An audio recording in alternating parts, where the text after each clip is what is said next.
Have you ever been in a room with someone and felt something shift without a single word being spoken? That quiet, the kind that makes your skin aware of another person before your brain catches up. That feeling is real, and it has a source. It's her body telling you the truth that her voice hasn't decided to speak yet. Here's something most people never realize. Women communicate attraction long before they verbalize it, sometimes weeks before, or sometimes never. Because desire doesn't always find words, but it always finds movement. It finds her hands, her neck, her hair, the way she holds her phone when you walk into the room. These aren't habits, these are confessions. Quiet, involuntary, deeply honest confessions happening below the level of conscious thought. So if you've ever sat across from a woman and wondered, is she feeling what I'm feeling? Stop analyzing what she said. Start paying attention to what she touches, because that's where the real answer lives. Today we're going to walk through 10 signals, each one rooted in psychology, each one hiding in plain sight. And by the time we're done, you will never look at a conversation the same way again. Let's start with the one that seems the most ordinary, her clothing. Picture this, you walk into the room.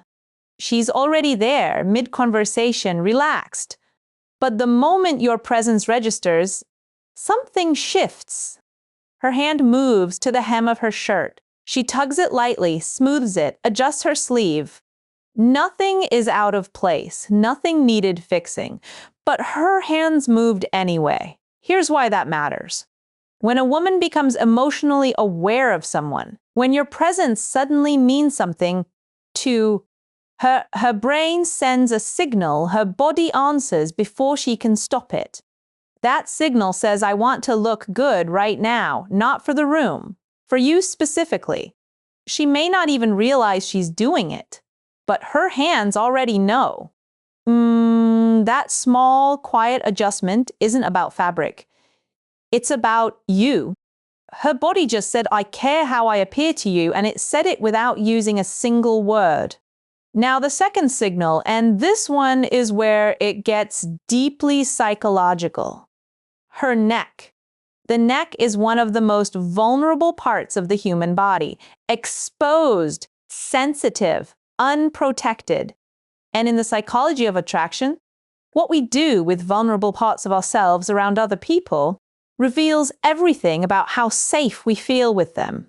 When a woman gently brushes her fingers across her neck, tilts her head slightly to one side, or lets her hand rest near her collarbone while talking to you, she is not fidgeting, she is opening. That gesture is the physical equivalent of dropping her guard. She's not crossing her arms or turning away. She's exposing something soft and saying without words, I feel safe enough around you to let this show. There's also something biological happening beneath the surface. Magda touching the neck increases blood flow and physical sensitivity to that area. Her body is literally heightening its own awareness in your presence. She's not doing this on purpose. Her nervous system is doing it for her, and that involuntary response, that's the most honest signal of all. Third signal, her legs. This one requires you to pay attention to rhythm. When a woman is sitting near you and she shifts her position, slowly runs a hand across her leg, or crosses and uncrosses with a subtle, almost musical quality, her body is not restless. Her body is awake. Specifically, it's awake to you. Attraction builds. A woman becomes more conscious of her own body because she's suddenly aware of how you might be seeing it. Those gentle movements are her body's way of saying, I'm present, I'm here, and I want to be noticed without ever making it obvious enough to be called out. And if she's doing this while holding your eye contact, laughing at something you said, or leaning even slightly in your direction, that's not one signal. That's 3 happening simultaneously. Her entire body is orienting toward you. That's not coincidence. That's chemistry finding its direction. 4th signal, her lips. Few things communicate desire as instinctively as what a woman does with her lips when she's attracted to someone. She might bite them softly, press them together, trace a finger near them without quite touching, apply lip balm slowly, deliberately, in a way that has nothing to do with dryness and everything to do with the moment. Here's the psychology behind it. The lips are one of the most emotionally and physically sensitive parts of the body. When desire starts to surface, blood flow increases to the lips. They become more sensitive, more present, more visible. Her body is reacting to chemistry, and her lips become the most honest outlet for what she's feeling. She isn't thinking, let me do something with my lips so he notices. She's feeling something, and her body is expressing it the only way it knows how in that moment. When her lips become active while you're present, that's not a habit. That's response, specifically to you. Fifth signal, her necklace or collar. Watch what happens when she's laughing at something you said and her hand drifts almost absent-mindedly to the chain around her neck. She rolls the pendant between her fingers, adjusts it, lets it go, then does it again. This is one of the most layered signals in body language psychology, and most people walk right past it. Her necklace sits at the edge of an intimate zone, her throat, her chest, the space just below her face. When she draws attention to that area around you, she's doing something incredibly revealing without doing anything dramatic. Psychologists call this a self-soothing behavior. It means her emotions are stirred and she's trying to stay composed while something inside her is quietly coming undone. She's holding herself together by holding her necklace. And the beautiful irony is, in trying to appear calm, she's revealing everything. That moment when she looks down at the pendant, smiles at nothing in particular, and then looks back up at you, that smile isn't about the jewelry. That smile is about you. Sixth signal, her hair. Long, short, curly, straight, it doesn't matter. Because this signal isn't about the hair, it's about what the hair touching means.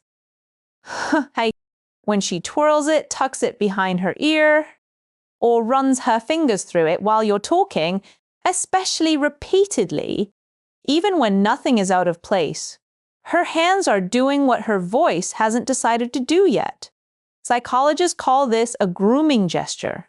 It's a behavior that emerges instinctively in the presence of someone we find desirable. Her hands need something to do with all the energy your presence is creating in her nervous system, and her hair becomes the outlet. But there's another layer. Every time she touches her hair, she draws your eyes upward, toward her face, her eyes, her smile. She's not directing your attention consciously. Her body is doing it automatically. And that repetition, the same strand of hair tucked behind the same ear, for the fourth time in 10 minutes, that's not a grooming decision. That's her heartbeat finding a rhythm through movement. Seventh signal, her ears and earrings. This one slips under the radar almost every time. But once you see it, you'll never miss it again. When she touches her earring, twists it between her fingers, tugs it gently, or repeatedly tucks her hair behind her ear, even when it's already there, her body is managing something it wasn't prepared to feel. Psychologists call this self-adapter behavior. Stay back. It's what people do when internal emotional arousal needs somewhere to go, but the person isn't ready to express it openly. She's not bored, she's not distracted. She is emotionally activated by your presence, and her fingers are quietly dealing with the overflow. The ears sit close to the neck, close to the face, all sensitive, expressive zones. When she draws attention there while looking at you, she's doing something layered, appearing casual on the surface, experiencing something far from casual underneath. Pay attention to the repetition. One touch means nothing. 4 touches in the same conversation, while holding your gaze and wearing a smile. She's trying to keep small, means you are very much inside her head. Eighth signal, her phone, and this one is the most counterintuitive of all. Here's the truth most people get completely backwards. A woman who is genuinely distracted will scroll her phone, text, get lost in it, disappear into it. But a woman who keeps picking up her phone without actually using it, holding it, setting it down, picking it back up, glancing at the screen and smiling at nothing on it, that phone has become a prop. Her nervous system is overwhelmed by your presence, and her hands need something socially acceptable to hold while she manages the feeling. The phone is not a distraction from you. The phone exists because of you. She's using it to appear casual, unbothered, unaffected, while underneath she is none of those things. And here's the detail that gives it away completely. If she glances at the screen and smiles, but there's nothing on the screen that should make her smile, she's not smiling at her phone. She's smiling at what's happening in the room. She's smiling at you. She just doesn't want you to catch her doing it. Now, 2 bonus signals that almost nobody ever discusses. Her hands when they have nothing to hold. Remove the phone, remove the drink, remove the bag. Now watch what her hands do. If she lightly rubs her fingertips together, traces along her own palm, or taps her fingers in a soft, unconscious rhythm, that is emotional energy with nowhere to go. Psychologists call these displacement behaviors small repetitive movements the body uses to manage attraction that hasn't yet been spoken. Her hands are expressing what her voice isn't ready to say. And if she's doing this while maintaining soft eye contact and a smile she keeps trying to make smaller than it wants to be, that's not subtle flirting. That's emotional overflow. Her body is full of something and her fingers are the only outlet she's allowing herself. What? And finally, her feet and ankles. This one surprises people every single time. Here's why it matters so much. The feet are controlled by the least consciously managed muscles in the entire body, which means they are among the most honest parts of a person. They move before the mind can compose them. If she's crossing and uncrossing her ankles, swaying her foot lightly while her legs are crossed, or slowly dipping the toe of her shoe, her body is releasing nervous energy she's working very hard to keep off her face. She looks calm. Her feet are telling a completely different story. And here's the detail that changes everything. If her feet are pointing toward you, even when the rest of her body is angled away, that is her subconscious already making a decision her conscious mind hasn't announced yet. Her body is leaning toward you before she's admitted to herself that she wants to.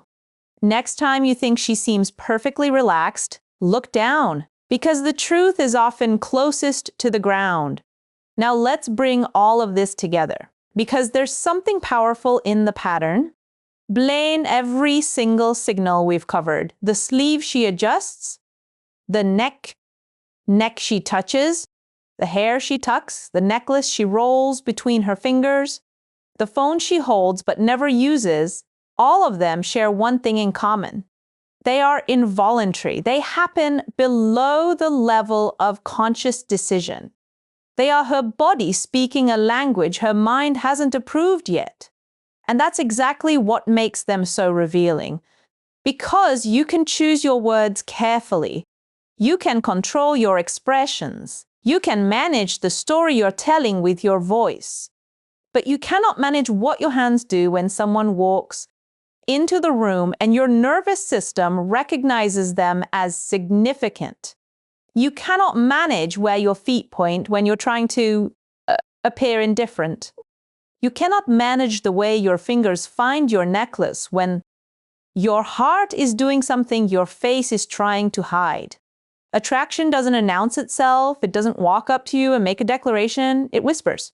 thumbed through the hem of her shirt, through the pendant she keeps touching, through the phone she keeps picking up for no real reason, through the hair she tucks behind the same ear for the 5th time in a conversation that was supposed to be casual.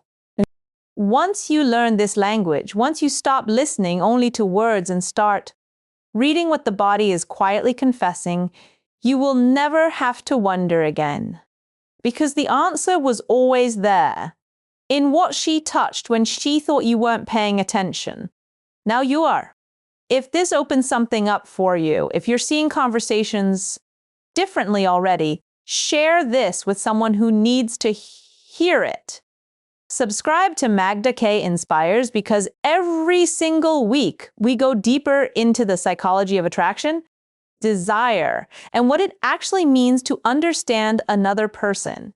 The next video is already waiting. I'll see you there.